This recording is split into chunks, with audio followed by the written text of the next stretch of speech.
جھگڑے ہوتے ہیں، کہتے ہیں سورہ غضب پہ ہاتھ رکھیں، یہ ہمارے وہاں سورہ غضب کہتے ہیں، یہاں سورہ غضب اس کا نام ہے یا نہیں، وہاں سورہ برات،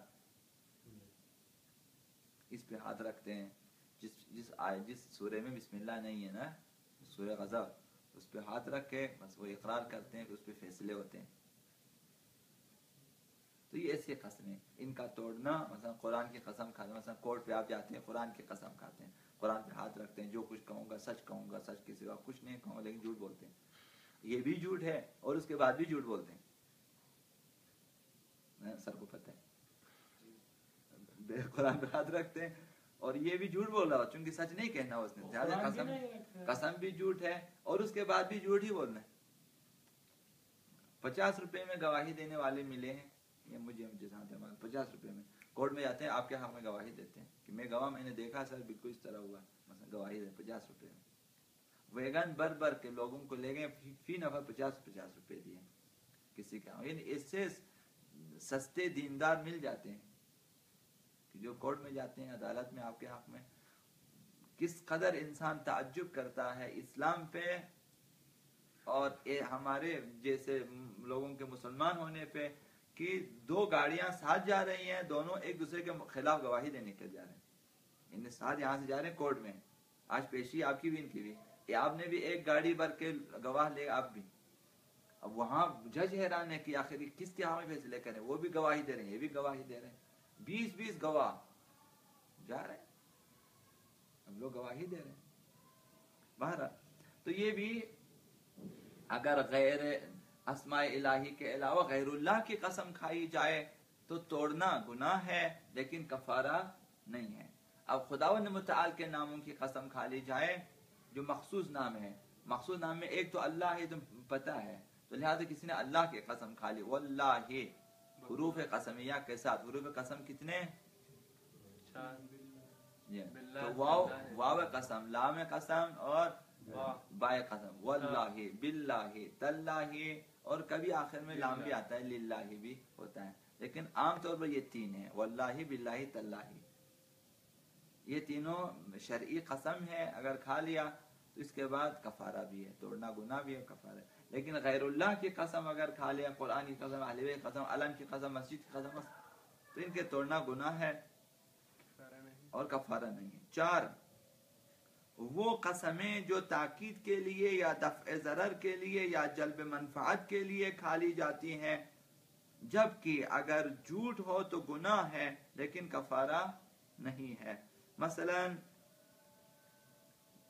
آپ کے دسترخوان پہ ایک شخص آ جاتا ہے، آپ کہتے ہیں سر جی آپ کھانا کہتے ہیں، مثلا میں قسم میں نے کھا لیا، میں قرآن کی قسم میں نے بالکل کھا لیا، یعنی اکثر اس سلسلے میں جھوٹ بولتے ہیں، ابھی کھا کے بالکل موڈ نہیں ہے، یہ جھوٹ بول رہے ہوتے ہیں، یعنی اس قدر جھوٹ یہاں پہ عام ہے جبکہ گناہ کبیرہ ہے، اس قدر جھوٹ بولے، کھانوں پہ جھوٹ ہے، نہیں کھانا بس، تو آپ میں نہیں کھانا ہے،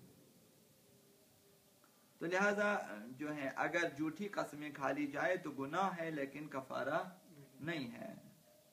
اور کبھی دکاندار تو زیادہ جھوٹ بولتے ہیں کہ ہمارے سر جی پہ کو خرید بھی نہیں ہے، یہ جھوٹ بول رہے ہوتے ہیں، جبکہ 30 روپے کی دوا 130 روپے میں بیچی جاتی ہے، یعنی 130 روپے میں مکمل 100 روپیہ جو ہے اس کے فائدے ہیں، 30 روپیہ اصل دوا کی قیمت ہے، اب وہ چلتے میڈیکل اسٹور تک، ڈاکٹر تک، ان سب کے کمیشن کو لگا لیا تو ہو جاتے ہیں 130 روپے، اب وہ کہتے ہیں ہماری خرید بھی نہیں ہے، قسمیں کھا لیتے ہیں، ابھی کو بعد ہو کہتے ہیں صرف 5 روپے اس میں فائدہ ہے، حالانکہ وہ 105 فائدہ ہوتا ہے، 12 قسمیں کھا لیتے ہیں۔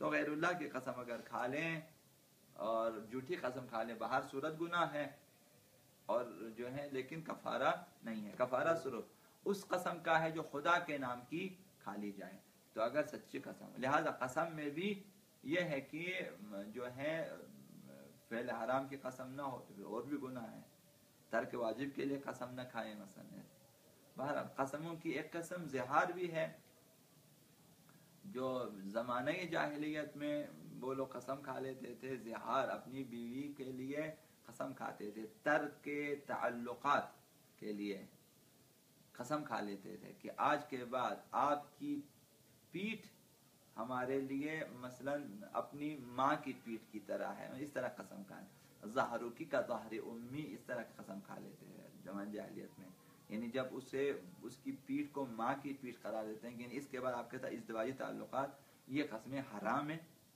کفارہ بھی ہے، یعنی حرام بھی ہے، اور اس قسم کا توڑنا بھی واجب ہے، توڑنا واجب ہے اور کفارہ بھی ادا کرنا واجب ہے، کہ آپ اس قسم کو توڑیں، کفارہ ادا کریں اور کفارہ ادا کریں، یہ قسم حرام ہے، گناہ بھی کیا، توڑنا واجب بھی ہے اور کفارہ بھی ادا کرنا واجب، تو یہ بھی بہرحال قسم کی قسم ہے، بہرحال اور بھی قسمیں ہیں انشاءاللہ۔ کاروبار میں جو قسم کھا لیا تو پھر اس کا آمدن کا کیا قصہ ہوگا؟ آمدن کا مسئلہ نہیں ہے، جو کہ اگر طرفین اگر مقدار پہ راضی ہیں تو ٹھیک ہے، اب وہ قسمیں کھا رہے ہیں اس کا الگ سے گناہ ہے۔ حلف برداری قسم کی طرح نہیں ہے، مکمل قسم ہے، اس کے مطابق عمل کرنا واجب ہے، جتنی مثلا سارے کابینے میں خدا کو حاضر و ناظر جان کر اقرار کرتا ہوں، تو اور کیا اقرار کر لیتے ہیں، مثلا سر نے اقرار کیا ہوا کہ پاکستان کے وفادار رہیں گے، تو ایسا ہے نا، قسمیں کھا لیے۔ پھر جو رشوت وغیرہ کہتے ہیں ان کا کفارہ وغیرہ قسم سے کیا تعلق ہے؟ مطلب وہ تو ملک کے خلاف کر رہے ہیں، ملک کو خراب کر رہے ہیں، خود اپنے ہاتھوں سے قسم کیا کھا رہے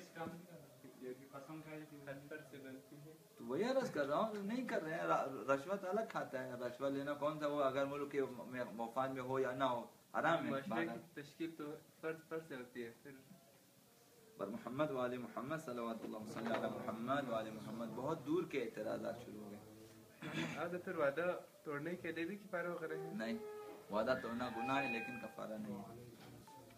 تو آتے ہیں اخلاقیات کے حوالے سے انشاءاللہ العزیز، اب یہ کتاب بھی ہم پڑھ لیں گے انشاءاللہ، اور بھی کتابیں ہیں اخلاقیات کے حوالے سے، کچھ نہ کچھ باتیں ہوں گی۔ آئندہ دیکھتے ہیں کہ 2 مہینے ہمارے آ رہے ہیں، شعبان کے اور آگے رمضان ہے، دیکھتے ہیں اس میں ہم کیا کچھ کر سکتے ہیں۔ تو فی الحال اسی تواضع و تکبر کے بارے میں جو ہے اس کے نشانیوں کے سلسلے میں عرض کیا، چھٹی نشانی بھی عرض کی کہ اپنے کنیزوں کے ساتھ، غلاموں کے ساتھ، مثلا ان کے ساتھ ایک ہی دسترخوان پر بیٹھنا، ان کے ساتھ اٹھنا بیٹھنا مثلا برا لگتا ہے تو یہ تکبر کی ہے، اگر ان کے ساتھ بیٹھ کر گل مل کے کھانا کھا سکتے ہیں، بیٹھ سکتے ہیں تو یہ تواضع کی علامت ہوتی ہے۔ حضرت آقا امیر المؤمنین علی ابن ابی طالب علیہ الصلوۃ والسلام نے ارشاد فرمایا، جو کوئی چاہتا ہے کہ اہل جہنم سے واقف ہو، اگر چاہتا ہے کہ جہنمیوں کو دیکھے تو اس شخص کو دیکھے جو بیٹھا ہوا ہے اور اس کے مقابل میں ایک جماعت کھڑی ہوئی ہے۔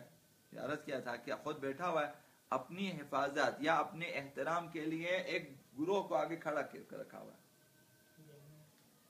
گن میں یا جو بھی ہم کو برا لگتا ہے، وہ اتنا برا لگتا ہے کہ ابھی ایک اسلامی شخصیت اتنے باڈی گارڈز کے ساتھ آ جائیں، وہ بھی کالے عینک لگا کے، کالے وردی پہن کے، مثلا عجیب، بہت عجیب لگتا ہے، دور دور کھڑے ہو جائیں بھائی۔ بہرحال خداوند اس طرح پسند نہیں، مگر جو لوگ مجبور ہیں بہرحال مجبور ہیں، اب ان کی مجبوری کو مطلب آپ جو ہے نظر انداز نہیں کر سکتے، لیکن عام طور پہ لوگ صرف مثلا چاہتے ہیں کہ پروٹوکول ہو، بس اس میں سمجھتے ہیں عزت ہے، حالانکہ اس میں کیا عزت ہے، عزت نہیں، مجبور ہے۔ شیخ صاحب ہمارے ہوتے ہیں باڈی گارڈ، کہتے ہیں وبال جان ہو گئے، مجھے سبزی خریدنے نہیں دیتے، کہتے اجازت نہیں ہے، مجھے گاڑی سے اترنے نہیں دیتے، اجازت نہیں ہے، کہ یہ کیا زندگی ہو گئی، جان چھڑا لیں ان سے، اتنے مثلا نہ کریں۔ بہرحال بعض اشخاص کے لیے مجبوری ہے، بعض لوگ ایسے ہی دکھاوے کے لیے ہوتے ہیں۔ بعض اصحاب نے نقل کیا، آقا امیر المؤمنین نے یہ مثلا بیان دیا، اس کے بعد بعض اصحاب نقل کیا، اصحاب پیغمبر کے نزدیک پیغمبر سے زیادہ کوئی عزیز و محترم نہ تھا، لیکن جس وقت آپ تشریف فرما ہوتے تو کوئی بھی اپنی جگہ سے نہ اٹھتا تھا، بہت اچھے اصحاب تھے، اس لیے کہ جانتے نظر اسے مکروہ سمجھتے ہیں۔ کبر یہ ہے کہ انسان جب کوچہ و بازار کو جائے تو دوسرا اس کے ہمراہ ہو، چنانچہ اگر کوئی ہمراہی نہ ملے تو بعض متکبرین سوار ہو کر پھرتے ہیں۔ روایت ہے کہ جس شخص کے پیچھے کوئی راہ چلنے والا ہو تو جب تک اس کا یہ عمل رہتا ہے اسے خدا سے دوری ہوتی ہے، یعنی کسی کو اپنے پیچھے لگایا ہوتا ہے کہ بھائی آپ مثلا پیچھے رہیں، اور اپنی حفاظت کے لیے، وہ الگ چیزیں ہیں، وہ الگ آداب ہیں، یہ تکبر اور تواضع کی بات ہو رہی ہے۔ نا والدین. ابھی بعض لوگ مثلا پیچھے بندے رکھتے ہیں, کچھ لوگ آگے مثلا بندے رکھتے ہیں. ان چیزوں میں تکبر کے لیے یعنی اپنے آپ کو دکھانے کے لیے. ابھی جب کوئی آ جاتے ہیں پورا روڈ خالی کر دیتے ہیں, پروٹوکول یہ تھا کہ 20 موٹر سائیکل آگے ہیں, 20 گاڑی پھر اس کے پیچھے ہیں, پھر اس کے ساتھ جو ہے 3-4 جو ہے ایک جیسی گاڑیاں ہوتی ہے کہ پتہ نہ چلے کہ شخص اس میں بیٹھا ہے یا اس میں بیٹھا ہے. بعض اوقات بیچارے بندے کو تھرڈ کلاس گاڑی میں پہلے بھیج چکا, وہ جو پروٹوکول والی گاڑی ایسے ہی دکھاوے کے لیے, تاکہ مثلا اگر خطرہ ہو تو جو ہے ان کو دھوکہ دیں. بہرحال وہ اگر دیکھا جائے مجبور ہیں یہ لوگ, لیکن ظاہراً سمجھتے ہیں یہ عزت ہے پروٹوکول کے ساتھ. لہذا جب تک انسان اس طرح سے تکبر کے لیے اپنے آپ کو دوسروں سے برتر دکھانے کے لیے پروٹوکول کا استعمال کرے, تکبر ہے تو خدا سے دوری ہے. حضرت پیغمبر خدا صلی اللہ علیہ وآلہ وسلم بعض اوقات اصحاب کے ساتھ چلتے تو اصحاب کو آگے رکھتے اور خود ان کے پیچھے جو ہے خود ان کے بیچ میں راستہ چلتے. نیز علامات یہ پیغمبر اسلام کی روش ہے, تاکہ دکھا دیں کہ تکبر نہ, میں درمیان میں بھی چل سکتا ہوں, آگے بھی چل سکتا ہوں, پیچھے مثلا تکبر نہ ہو. تو علامات کبر میں سے تکبر کی علامت ایک یہ بھی ہے کہ بعض کی ملاقات میں مذائقہ کریں کہ میں نہ اس سے نہیں مل سکتا ہوں, مطلب تکبر کی وجہ سے نہیں ملتا, کوئی اور مسئلہ نہیں ہے. ابھی اس سے کون ملتا ہے مسئلہ, محض اس کی مثلا اس سے نفرت کرتے ہیں کہ وہ چھوٹا ہے, غریب ہے, مثلا نادار ہے, اس وجہ سے اپنی کثر شان سمجھتا ہے کہ اس کے ساتھ مثلا ملاقات کرے. یہ چیزیں ٹھیک نہیں ہیں. اگر کوئی اور مصلحت ہے تو الگ چیزیں ہیں. اگرچہ اس کی ملاقات میں اس کا فائدہ بھی ہو تو بعض لوگ مذائقہ کرتے ہیں, نہیں ملتے. فقیروں مریضوں کی ہم نشینی سے کوتاہی کرے, یہ بھی علامات کبر میں سے ہے. مریضوں کے پاس نہیں بیٹھ سکتے, فقیروں کے پاس نہیں بیٹھ سکتے. بہرحال کوشش کریں فقیروں کے ساتھ کبھی ریلیکس بیٹھا کریں ان کے ساتھ, دیکھیں کہ میں کہاں تک کمزور ہو سکتا ہوں ان کے پاس بیٹھ کے. کچھ نہیں ہوتا, لذت بھی آتی ہے, انسان کو بہت سکون ملتا ہے. غریبوں کے پاس بیٹھا کریں, فقیروں کے ساتھ کبھی بیٹھیں پھر پتہ چلے گا. مروی ہے کہ ایک شخص کو آبلے نکلے, آبلے تو پتہ بیماری ہوتی ہے, چھالے نکلتے ہیں جسم پہ, جن میں پیپ پڑ گئی تھی. چونکہ آبلہ ہے تو اس کے اندر پانی جمع ہو جائے پھر وہ پیپ بن جاتا ہے. اس کا پوست نکل گیا تھا. حضرت پیغمبر خدا صلی اللہ علیہ وآلہ وسلم کی خدمت میں اس وقت آیا جب کہ حضرت اصحاب کے ساتھ کھانا نوش فرما رہے تھے. وہ جس کسی کے پاس بیٹھتا تو اس کے نزدیک سے اٹھ جاتا تھا, کیونکہ اس کے پاس آبلہ پڑا ہوا مطلب پیپ ہے. جب حضرت نے یہ دیکھا تو اپنے پہلو میں اسے جگہ دی اور اس کے ساتھ کھانا نوش فرمایا. پیغمبر اسلام کی سیرت یہ. لہذا اس کی جو ہے نہیں کرنی چاہیے. کم از کم کسی اور بہانے سے آپ ایک جگہ بٹھا دیں کہ آپ کو ہم یہاں بٹھاتے ہیں حفظ ما تقدم کے طور پر, مثلا دوسروں کی حفاظت کے لیے آپ یہاں عزت سے اسے نہیں. ان کی انسان اپنے کپڑے جمع کرنا شروع کریں, بھائی آپ کے پاس کون. یہ بھی تکبر ہے, جو حالانکہ ہمارے اندر ایسی تکبر ہوتے ہیں ہمیں خود احساس نہیں ہوتا, لیکن ہوتے ہیں, ہم پسند نہیں کرتے. بہرحال اپنے آپ کو کھنگالیں. دیکھیں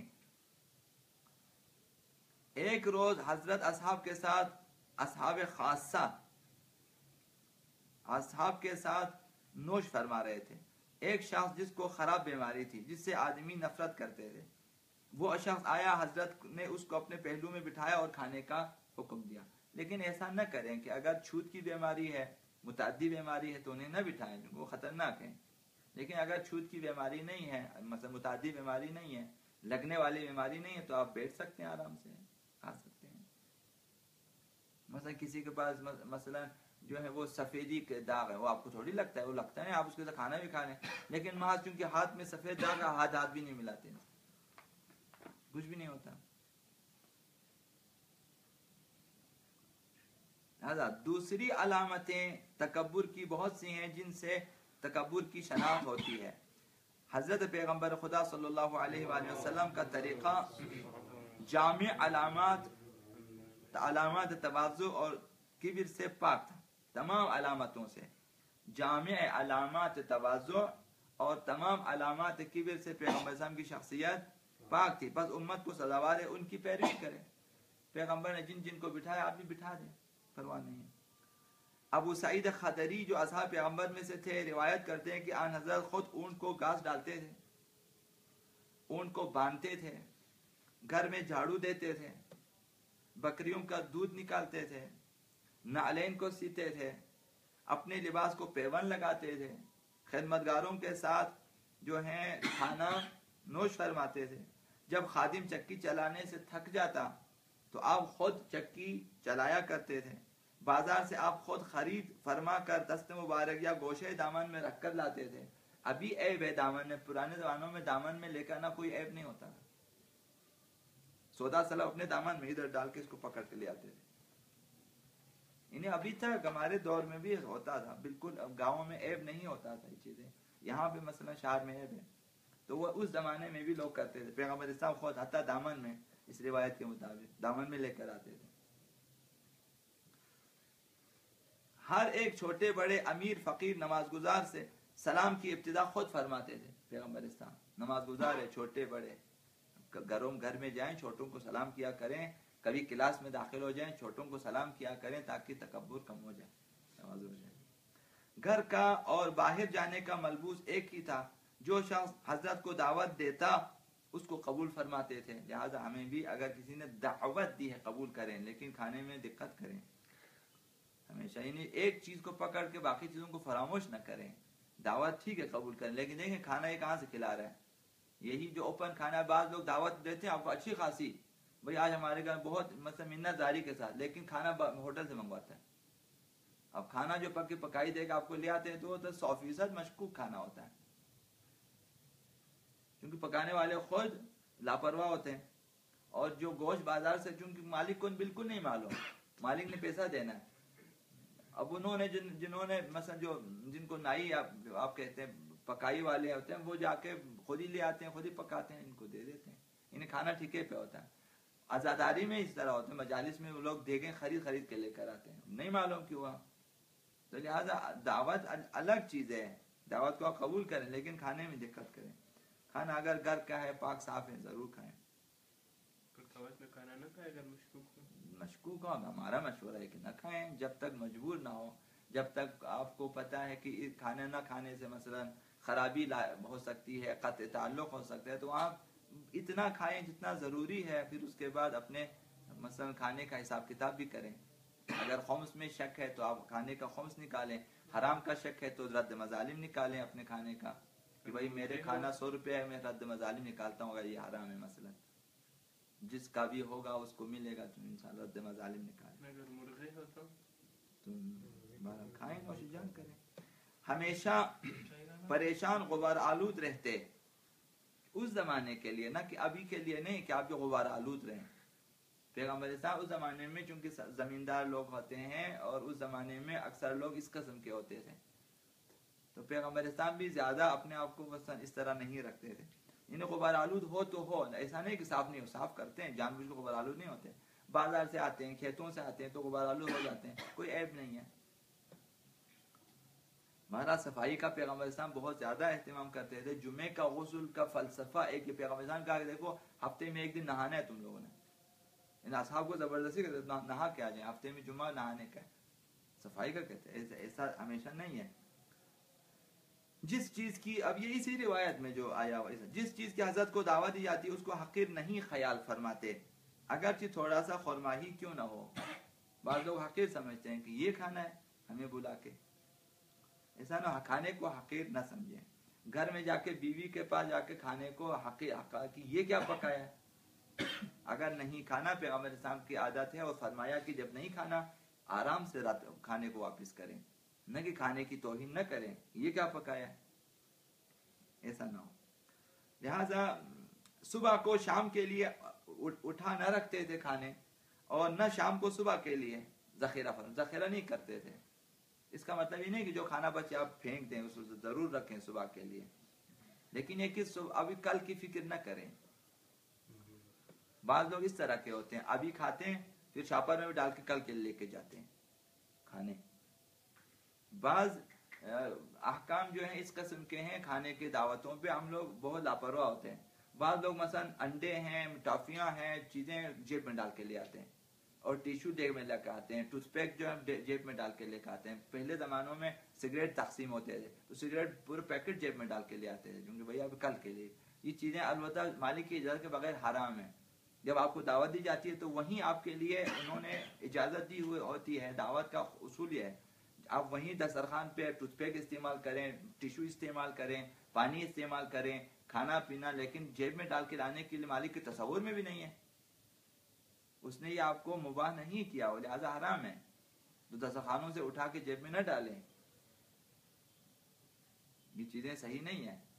مثلا ایک ٹیشو منہ میں 10 ٹیشو نکال کے جیب میں ڈال دیتے ہیں تاکہ وہ آگے یہاں سے یاد آ گیا. تو پیغمبر سر ہمارے یہاں پہ بالکل بھی اچھا نہیں ہے. شاپروں میں بھر بھر کے لے کے جاتے ہیں کھانے، کہ ایک ڈش کھانے کے لیے رکھتے ہیں، دوسرا ڈش شاپر میں ڈالتے ہیں. کیوں ڈالتے ہیں آپ؟ اگر تقسیم کرنا ہو جنہوں نے بنایا وہ خود ہی تقسیم کریں گے، آپ کیوں؟ آپ نہ کریں. اب ہر خاتون کی جیب میں شاید ایک شاپر ہو تاکہ اس میں جہاں بھی جائیں چاول ڈال کے دیا ہمیں. بالکل بری بات ہے، پسند نہیں کرنا چاہیے ہمیں یہ چیزیں. اگر آپ کے گھر پہنچانا ہو نہ وہ خود ہی پہنچائے گا، ضرورت نہیں کہ آپ. بہرحال پیغمبر اسلام جو ہے کل کی فکر نہیں کرتے تھے. کھانا کو بچائیں کسی طرح سے یا جمع کریں کہ شام کے لیے، شام کو مثلا کھانا جمع کریں بھائی صبح کے لیے، ایسا نہ کریں. یہ بخیلی کی وجہ سے ہوتی ہے، یعنی خدا پہ اعتماد کم ہونے کی وجہ سے. اس کا مطلب یہ نہیں جو کھانا بچ جائے آپ، اگرچہ کھانا بچ جائے تو اگر کھانے والے ہوں تو ان کو دینا چاہیے، اگر کھانے والے نہیں تو اپنے لیے رکھیں، ضائع نہ کریں. یہ بھی اسلام کا اصول ہے. انشاءاللہ سمجھ میں آیا ہوگا جو فرق یہاں انہوں نے بیان کیا. تو لہٰذا آپ کی ضروریات معیشت آسان تھی، ہماری بھی ضروریات زندگی آسان ہونی چاہیے، سخت نہ ہو. بعض لوگوں کی زندگی اس قدر سخت ہے، میں یہاں نہیں کھا سکتا ہوں، میں یہ نہیں کھا سکتا ہوں، میں وہ نہیں کر سکتا ہوں. اتنی سخت زندگی ہوتی. آسان بھائی میں ہر چیز کھا سکتا ہوں، سبزی کھا سکتا ہوں، دالیں کھا سکتا ہوں، سالن کھا سکتا ہوں، چاول. انشاءاللہ زندگی آسان. کپڑا وہی سستا کپڑا میں پہن سکتا ہوں. مسئلہ زندگی آسان ہونی چاہیے. خوش خلقی اور کریم الطبع، کشادہ روح آدمیوں کے ساتھ زندگی بسر. پیغمبر اسلام کا اخلاق ہے انشاءاللہ. تبسم فرماتے، خندان نہ ہوتے. خندان سے مراد وہی قہقہا ہے. پیغمبر تبسم فرماتے تھے، قہقہا نہیں لگاتے. قہقہا بہت بری چیز ہے، بہت بری چیز ہے. ہمارے علماء، ہمارے مثلا علماء میں تو آج ایسے بھی ہیں جو ان کا قہقہا تو ماشاءاللہ نمونے کے ہوتے ہیں. مکروہ ہے. ایک عالم ابا قبا کے ہنستے ہیں، قہقہا لگاتے ہیں، پھر ہاتھ پہ ہاتھ بھی مارتے ہیں. علماء میں کبھی اتنی برائیاں ہوتی ہیں، خصوصاً سگریٹ پینے والے علماء. بہت بری چیز ہے، چاہے وہ مجتہد ہی کیوں نہ پیے، بری چیز ہے. برائی برائی ہونی چاہیے. ابھی ایک عالم کی محفل نہ بولے سگریٹ پیے سارے لوگ. کس قدر نوسابی بچہ جانتا ہے سگریٹ نوشی ٹھیک نہیں ہے. 24 یا 25% سگریٹ کے نکوٹین، ٹار اور زہریلے مواد انسان کے پھیپھڑوں میں جاتا ہے، باقی سب باہر آتا ہے. باہر جو لوگ مثلا بیٹھے ہوتے ہیں محفل میں ان میں تقسیم ہوتی ہے. یعنی شاید 80%، شاید 75%، شاید 70% زہریلے مواد. اب یہ کون سا؟ ایک عالم کو یہ بھی نہیں معلوم کون سی چیز کھانی کون سی نہیں کھانی. پیغمبر سگریٹ پیتے تھے، کسی امام نے سگریٹ پیا، تمباکو پیا، حقہ پیا، شیشہ استعمال کیا. بہرحال تو پیغمبر کہا نہیں لگاتے تھے. اندوہناک رہتے، ترشرو نہ ہوتے تھے. ترشرو یہ بری چیز ہوتی ہے.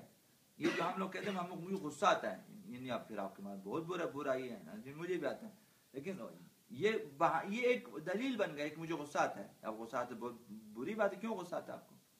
آپ کو کس نے حق دیا کہ آپ غصہ کریں؟ غصہ کریں ہی نہیں. اپنا کام کریں، غصہ نہ کریں. نہیں ماننا بولے میں نہیں کروں گا. غصہ کیوں کرتے ہو؟ بات نہیں سننی ہے نہ سنیں، لیکن غصہ کس لیے کرتے ہو؟ اب حتی مارنا بھی ہو آرام سے ماریں، غصہ کیوں کرتے ہو؟ کسی کو کچھ دینا ہے آرام سے دے لیں، کسی سے کچھ لینا ہے آرام سے لے لیں. غصہ ایک اضافی چیز ہے، غصے کی ضرورت نہیں ہے. نا آپ نے کسی کے ساتھ تعلقات ختم بھی کرنا، بولے میں آپ کے ساتھ نہیں جاؤں گا، تو غصہ کیوں کرتے ہو اس کو؟ 10 گالیاں نکال کے آنکھیں سرخ مثلا بلڈ پریشر ہائی، کس لیے کرتے ہو؟ غصہ بری چیز ہے، بہت بری چیز ہے. کوشش کریں غصہ، اگر سب کو آتا ہے غصہ نہ کریں. عام طور پہ غصہ نہ کریں. غصہ صرف وہاں جہاں ناموس کی بات ہو، دین کی بات ہو اور جان و مال کی حفاظت کی بات ہو، تو وہاں غصہ کریں، ہر جگہ غصہ نہ کریں. آپ نے آپ کے گھر نہیں آنا، نہ غصہ کیوں کرتے؟ مت آ جاؤ، بول میں نہیں آؤں گا اپنی شادی میں، غصہ کیوں کرتے ہو؟ یہ ہے شاگرد کو مارنا ہے، بے شک مارے، اگرچہ مارنا گناہ ہے، بے شک مارے، غصہ کر کے کیوں مارے؟ غصہ نہ کرے، غصے کو نکالیں، ڈنڈا مارے، بغیر غصے کے مارے. پیغمبر اسلام اندوہناک رہتے، چونکہ مومن کی علامت ہوتی ہے کہ اندوہناک جو ہے مومن کا غم، حدیث میں ہے کہ اس کے دل میں ہوتا ہے، چہرہ اس کا خندان ہوتا ہے. تو پیغمبر بھی اندوہناک رہتے، ترشروئی نہیں فرماتے تھے.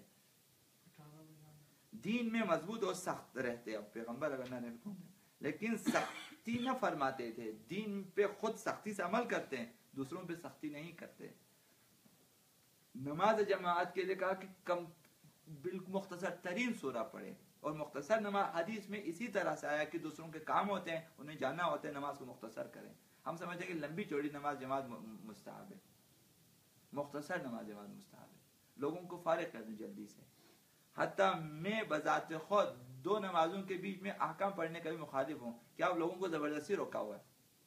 وہ نماز کی خاطر بیٹھے ہوئے، آپ کے احکام کی خاطر نہیں بیٹھے ہوئے ہیں. ان لوگوں سے اختیارات چھین لیتے ہیں کسی طرح سے. آپ نماز دونوں نمازیں پڑھیں، اس کے بعد سب آزاد ہیں، جس نے جانا ہے جائیں، آپ احکام پڑھیں، جس نے بیٹھنا بیٹھو. 2 نمازوں کے بیچ میں آپ ایک شخص کی خاطر استخارہ کرتے ہو، ایک شخص کی خاطر، لیکن باقی مثلا 100 20 50 نفر پیچھے بیٹھے ہوئے نماز کے انتظار میں، ایک منٹ آپ نے لیا ایک استخارے میں، تو 50 افراد کے 50 منٹ آپ نے لیے. اس شخص کو کہے نماز کے بعد آ جائیں استخارہ کرنے کے لیے. نمازوں کے بیچ میں استخارے کا ٹائم نہیں ہے، کیونکہ سب کے لیے عادلانہ رفتار کرنی چاہیے.